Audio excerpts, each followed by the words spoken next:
नारद भक्ति सूत्र। यह सूत्र बहुत ही ऐतिहासिक पुराने सूत्र है जो नारद जी ने रचना की है और इसका व्याख्यान गुरुदेव श्री श्री रविशंकर जी ने दिया हुआ है। हम उनके व्याख्यान के अंश एक किताब से पढ़ रहे हैं और सबसे पहला जो अध्याय है, चैप्टर है, उसका नाम है प्रेम की पराकाष्ठा। शुरू करते हैं। जीवन की हर इच्छा के पीछे एक ही मांग है। आप यदि परख कर देखो कि वह एक मांग क्या है तो निश्चित रूप से मालूम पड़ता है कि वह है ढाई अक्षर प्रेम का। सब कुछ हो जीवन में पर प्रेम ना हो तब जीवन जीवन नहीं रह जाता।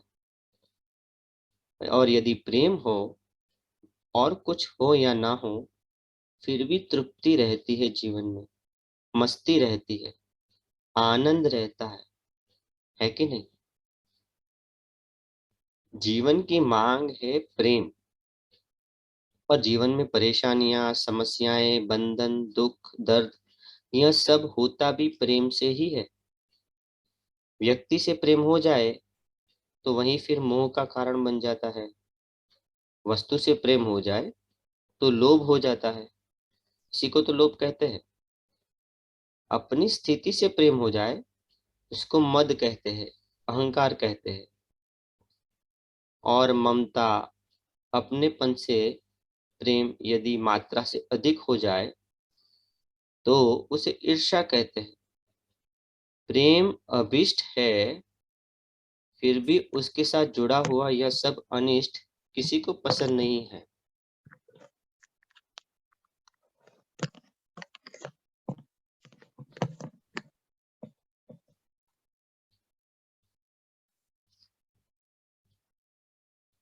प्रेम अभिष्ट है फिर भी उसके साथ जुड़ा हुआ यह सब अनिष्ट किसी को पसंद नहीं है। हम इससे बचना चाहते हैं क्योंकि अनिष्टों से ही दुख होता है। फिर जीवन की तलाश क्या है? हमें एक ऐसा प्रेम मिले जिससे कोई विकार, जिससे कोई दुख, कोई बंधन महसूस नहीं हो। जीवन भर प्रेम की खोज चलती है। बचपन में इसे खिलौनों में खोजते हैं, खेल में खोजते हैं, फिर उसी प्रेम को दोस्तों में खोजते हैं, साथी संगियों में खोजते हैं, फिर आगे चलकर वृद्धावस्था में बच्चों में खोजते हैं।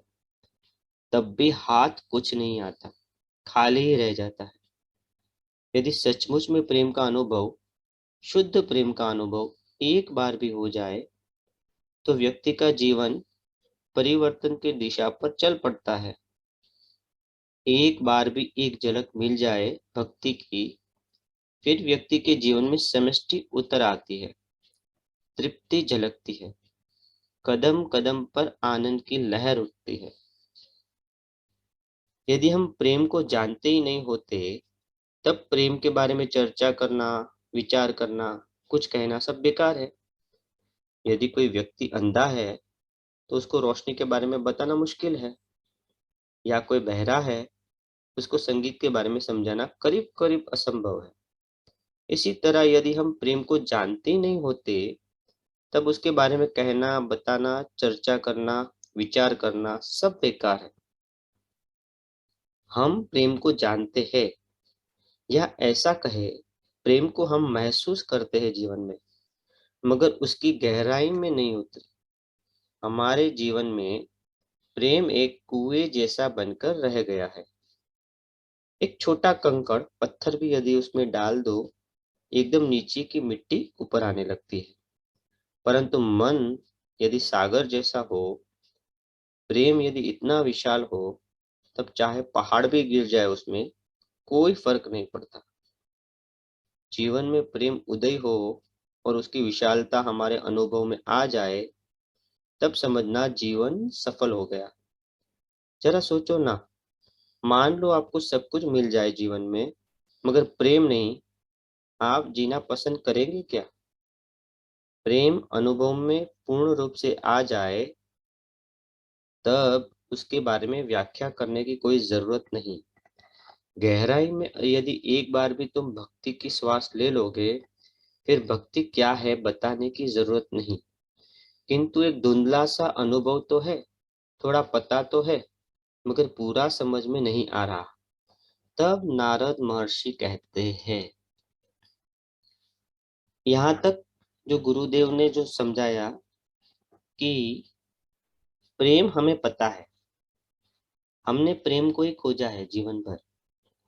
प्रेम और आनंद एक ही सिक्के के दो पहलू है। अगर जीवन में आनंद है तो प्रेम है, और अगर जीवन में प्रेम है तो आनंद है। तो हमने इसी प्रेम को खोजा बचपन में खिलौनों में, फिर दोस्तों में, फिर भौतिक सुख संपत्ति में, पर ये हमेशा अधूरा ही रहा, पूर्ण रूप से हम उसको पा नहीं सके। तो प्रेम तो हमें सबको चाहिए किसी ना किसी रूप में, लेकिन यही प्रेम बन जाता है मोह, लोभ, ईर्ष्या, अहंकार। तो प्रेम सबको चाहिए, लेकिन प्रेम से जुड़ा हुआ ये जो कुछ भी है वो नहीं चाहिए। तो इसी को बोलते हैं कि इन सभी अनिष्टों से, अनिष्टों के रहित जो प्रेम है वही परम प्रेम है। परम प्रेम मतलब कोई ऊंचा प्रेम जो एक सामान्य इंसान नहीं कर सकता, वैसा वाला प्रेम नहीं। परम प्रेम मतलब प्रेम की जहाँ से शुरुआत होती है, जिसको बोलते हैं प्रथम प्रेम। प्रेम जहाँ से शुरुआत हुई वहां पे कुछ अभी ऐड नहीं हुआ है, कुछ जुड़ा नहीं है, बस वही एकदम सा सरल प्रेम जो बच्चों वाला प्रेम होता है। तो वो जो प्रेम है उसी को परम प्रेम, उसी को कहा गया है, और इसी की तलाश है हमें। तो सबसे पहला जो सूत्र है, मैं उस सूत्र को आपके सामने लेके आता हूँ ताकि आप भी उनको पढ़ सको।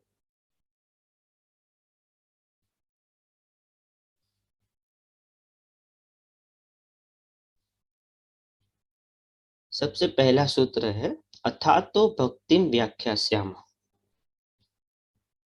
अब हम भक्ति की चर्चा करते हैं। कब? जब जानते हैं प्रेम क्या है, जब हम जीवन में किसी न किसी अंश पर प्रेम और भक्ति को, शांति और तृप्ति को अनुभव कर चुके हैं, खुद के जीवन में मुड़कर देख चुके हैं, अनुभव कर चुके हैं कि हर परिस्थिति, वस्तु, व्यक्ति परिवर्तनशील है। दुनिया में सब कुछ बदल रहा है, मगर कुछ ऐसा है जो बदलता नहीं है। यह क्या है, यह नहीं पता है। हम अपने बारे में भी देख चुके हैं, अपना सब कुछ बदल रहा है। विचार बदलते हैं, शरीर तो बदल चुका, वातावरण में बहुत परिवर्तन आया है। दिन दिन नए वातावरण से, परिस्थितियों से गुजरते हुए हम निकल रहे हैं। फिर वह क्या है जो अपरिवर्तनशील है, जो बदला नहीं है? इस खोज की एक आकांक्षा मन में उठे। भाई, जब सुनने की चाह हो तब बोलने से फायदा होता है, प्यास हो तब पानी पीने में मजा है, तब वह अच्छा लगता है। ऐसी प्यास हमारे भीतर जग जाए, तब नारद कहते हैं, अच्छा, अब मैं बताता हूँ भक्ति क्या है। अब मैं उसकी व्याख्या करता हूँ। अब तुम ऐसे प्रेम की तलाश में हो जिसका रूप क्या है, लक्षण क्या है, यह मैं तुम्हें बताता हूँ। तो यहाँ पर कहते हैं कि अथा तो भक्ति व्याख्यास्याम, मतलब अब इसकी व्याख्या हम कर सकते हैं। जब हमें थोड़ा कुछ पता है प्रेम क्या है और हमें उसको पाना है, जब पाना है तो बताया जा सकता है, वरना अगर प्यास ही नहीं जगी है तो इसको बोलने का कोई मतलब नहीं रहता। आगे कहते हैं, नारद माने वह ऋषि जो तुम्हें अपने केंद्र से जोड़ जोड़ देते हैं, अपने आप से जोड़ देते हैं। नारद महर्षि का नाम तो व्याख्यात है, विख्यात है, सबने सुना है। जहां जहां गए वहां कलह कर देते नारद मुनि। कलह भी वही व्यक्ति कर सकता है जो प्रेमी हो, जिसके भीतर भीतर एक मस्ती हो। जो व्यक्ति परेशान है, वह कलह नहीं पैदा कर सकता, वह झगड़ा करता है। झगड़ा और कलह में भेद है। जिनकी दृष्टि में समस्त जीवन एक खेल हो गया, वह व्यक्ति तुम्हें भक्ति के बारे में बताते हैं। भक्ति क्या है? अथातो भक्तिम व्याख्यास्यमः। असल में भक्ति व्याख्या की चीज नहीं है, व्याख्या दिमाग की चीज होती है। भक्ति एक समझ दिल की होती है, प्रेम दिल का होता है, व्याख्या दिमाग की होती है। व्यक्ति का जीवन पूर्ण तभी होता है जब दिल और दिमाग का सम्मिलन हो। इसलिए कहते हैं कि सिर्फ भाव में बह जाओगे तब भी जीवन पूर्ण नहीं होगा, और दिमाग के सिद्धांतों में विचारों में उलझे रहोगे तब भी जीवन पूर्ण नहीं होगा। दिमाग से दिल को समझो, दिल से दिमाग को परखो। तो व्याख्या दिमाग की चीज है और भक्ति दिल का स्वभाव। तो भक्ति की व्याख्या की नहीं जा सकती, फिर भी यहाँ पर नारद ऋषि उसकी व्याख्या करने की चेष्टा कर रहे हैं, क्योंकि सभी को भाव, हर एक इंसान भाव प्रधान नहीं होता। बहुत सारे लोग तर्क प्रधान होते हैं, तो उनको तर्क चाहिए कि भाई हम ये क्यों करें, हम किस लिए करें, इससे क्या फायदा होगा, इससे हमें क्या मिलेगा। तो उनको एक व्याख्या देनी पड़ती है, और जब इसी व्याख्या से उनके तर्क का समाधान होता है तब उनके दिल में प्रेम भी जगता है। अथा तो भक्ति व्याख्या सम।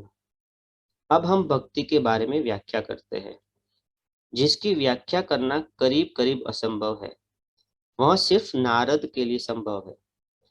बहुत से ऋषि हुए इस देश में, उनमें से एक नारद और एक शांडिल्य के सिवा किसी और ने भक्ति के बारे में व्याख्या नहीं की है। उसमें नारद ही भक्ति के प्रतीक है, क्योंकि वे जानते हैं केंद्र को भी और वे जानते हैं वृत्त को भी। केंद्र और वृत्त, इसका मतलब है केंद्र मतलब सेंटर, वृत्त मतलब सरकमफेरेंस। तो हम जो जीवन जीते हैं, हमारे जो अनुभव होते हैं, वो सारे के सारे सरकमफेरेंस पे होते हैं।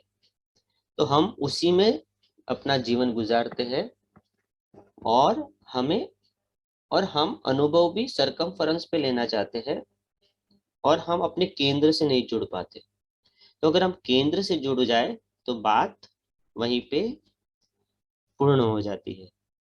पर नारद ऋषि एक ऐसे है जो दोनों को जानते हैं, जो आसपास के अनुभवों को भी जानते हैं, और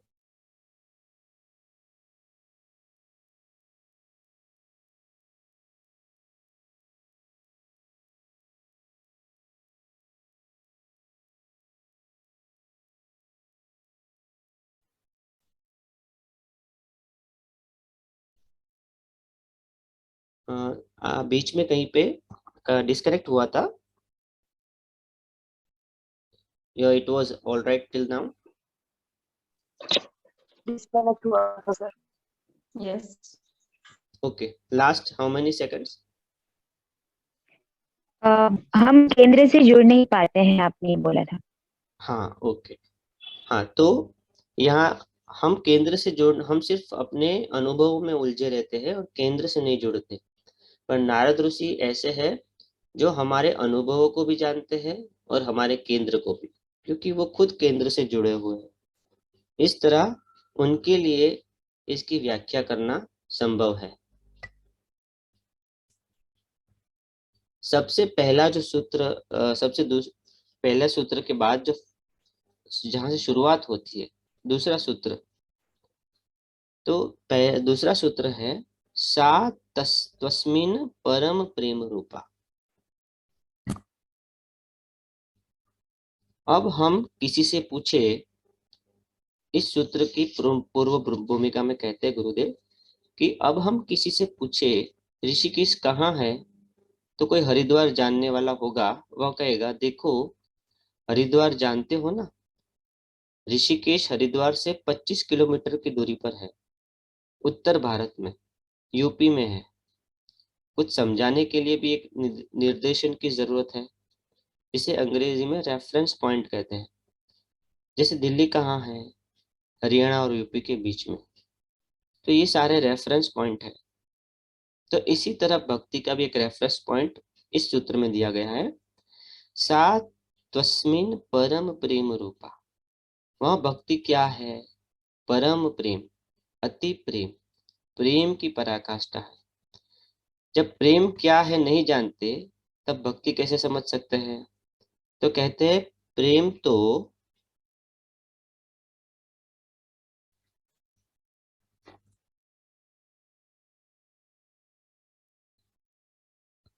जस्ट अ मिनट।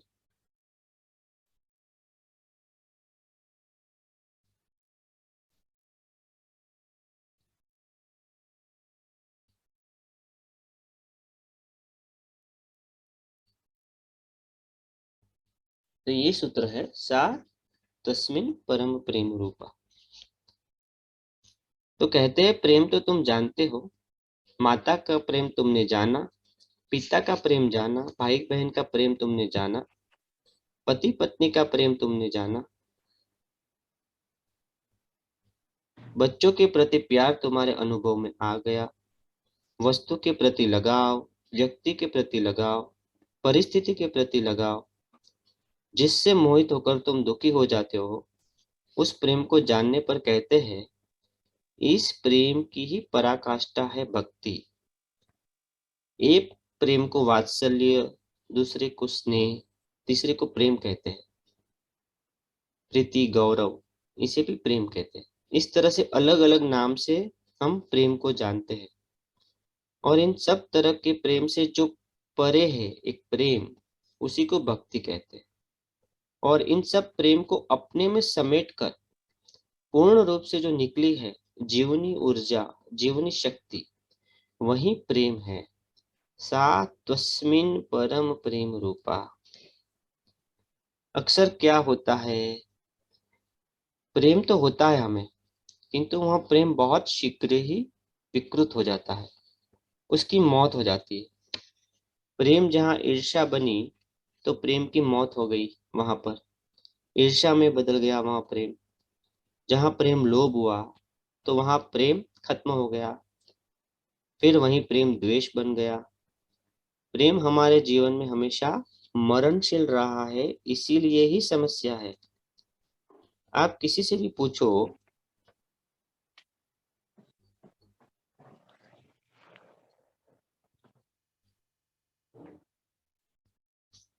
आप किसी से भी पूछो आप अपने लिए जी रहे हो क्या,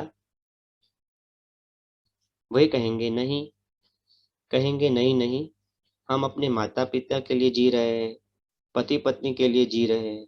पत्नी से पूछो तुम किसके लिए जी रहे हो, वह कहेगी अरे मुझे क्या चाहिए, मैं तो अपनी पति, अपने बच्चों के लिए जी रही हूँ। बच्चों से पूछो, हम माँ बाप के लिए जी रहे हैं। माँ बाप से पूछो, हम बच्चों के लिए जी रहे हैं। सब एक दूसरे के लिए जी रहे हैं, फिर भी कोई नहीं जी रहा। इतना कोलाहल, इतनी परेशानी, इतनी बेचैनी जीवन में क्यों?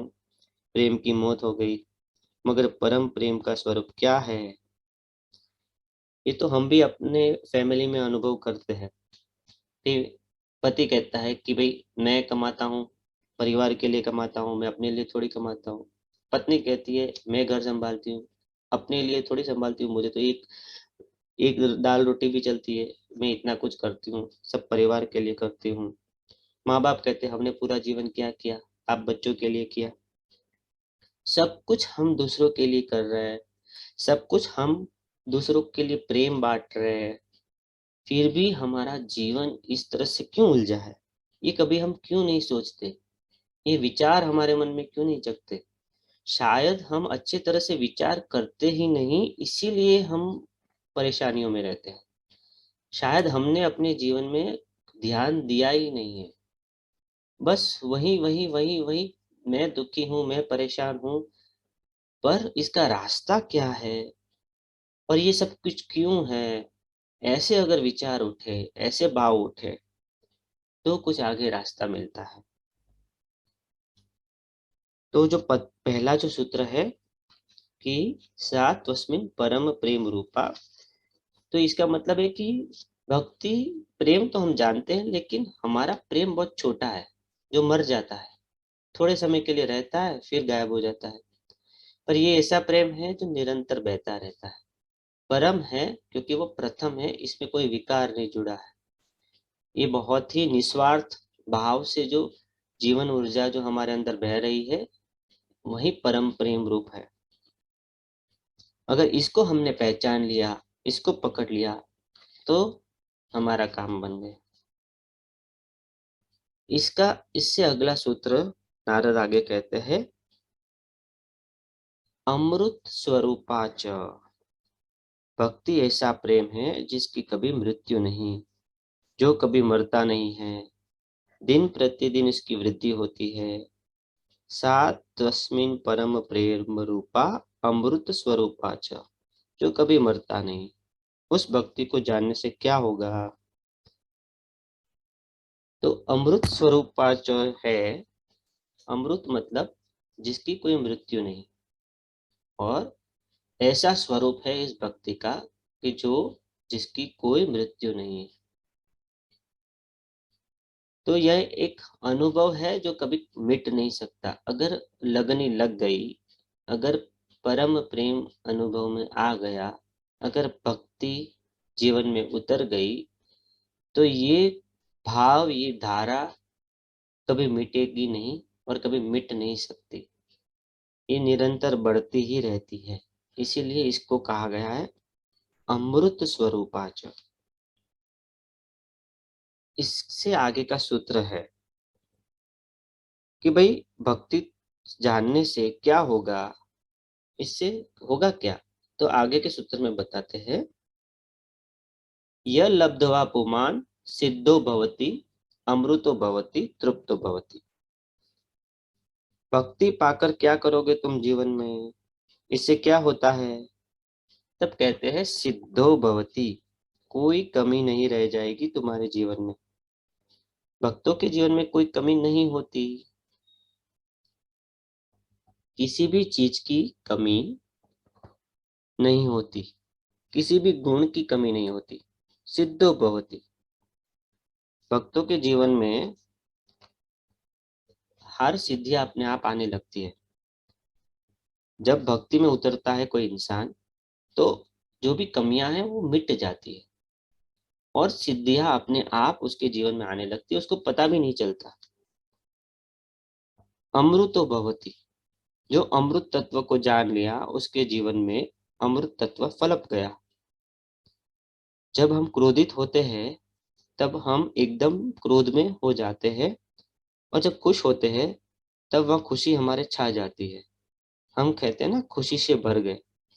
इसी तरह अमृत तत्व को जानते ही, भक्ति को जानते ही लगता है मैं तो शरीर नहीं हूँ, मैं तो कुछ और ही हूँ, मैं वही हूँ, मेरी कभी मृत्यु हुई ही नहीं और ना ही होगी। जब मन सिमटकर अपने आप में डूब गया, तब जो रह गया वह गगन जैसी विशाल हमारी सत्ता। कभी गगन की मृत्यु देखी है, सुनी है? मृत्यु शब्द ही मिट्टी के साथ जुड़ा हुआ है। मिट्टी परिवर्तनशील है, आकाश नहीं। मन पानी के साथ जुड़ा हुआ है, जैसे पानी बहता है वैसे ही मन भी बहता है।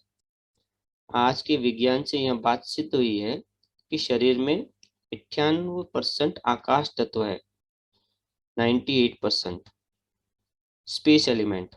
जो बचा हुआ 2% है, उसमें उसमें 60% पानी है, वाटर है, जल तत्व है।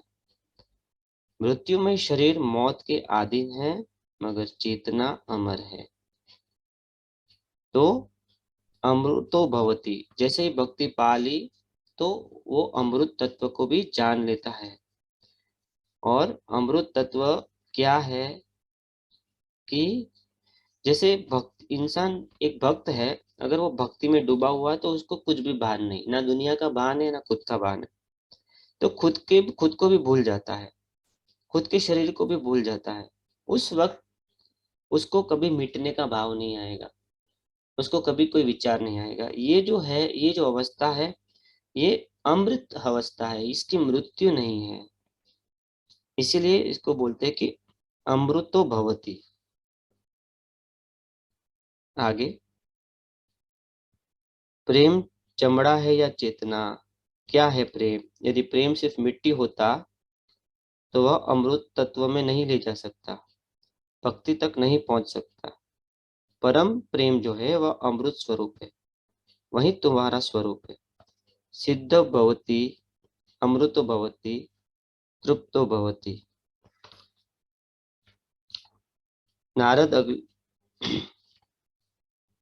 भक्ति पाने से क्या क्या होता है? तृप्तो भवति। तृप्तो, ये जो तृप्तो भवति है, इसका मतलब है कि हम तृप्त हो जाते हैं। इसको अगले सूत्र में भी समझाया गया है, लेकिन हम समझ लेते हैं कि जब भक्त के जीवन में या जिस इंसान के जीवन में भक्ति उतरती है तो वह तृप्त हो जाता है।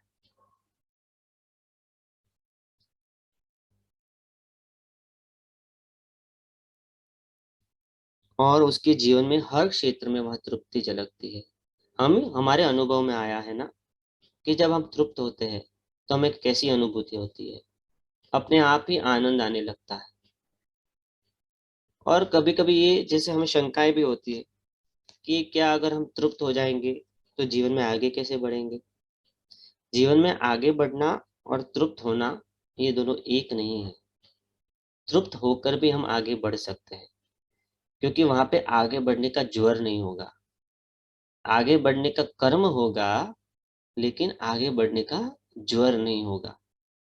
तो इस तरह से हम जीवन में आगे बढ़ते रह सकते हैं, पर अगर तृप्ति को पालेंगे तो क्या होगा कि जीवन में व्यर्थ क्षेत्रों में जो हम दौड़ लगाते हैं वो थम जाएगी, और ये पता चल जाएगा कि मेरे जीवन को कौन सी और लक्ष्य देना है। तो भक्त के जीवन में अपने आप वह तृप्ति झलकने लगती है। उसको किसी भी चीज को पाने की चेष्टा नहीं करता, क्योंकि उसके अंदर वह ऐसा वो भाव पैदा हो जाता है कि उसको जो चाहिए वो मिल जाएगा। तो भक्ति उतरते ही भक्त यह तृप्त हो जाता है। तो इसी को कहते हैं सिद्धो भवति, अमृतो भवति, तृप्तो भवति।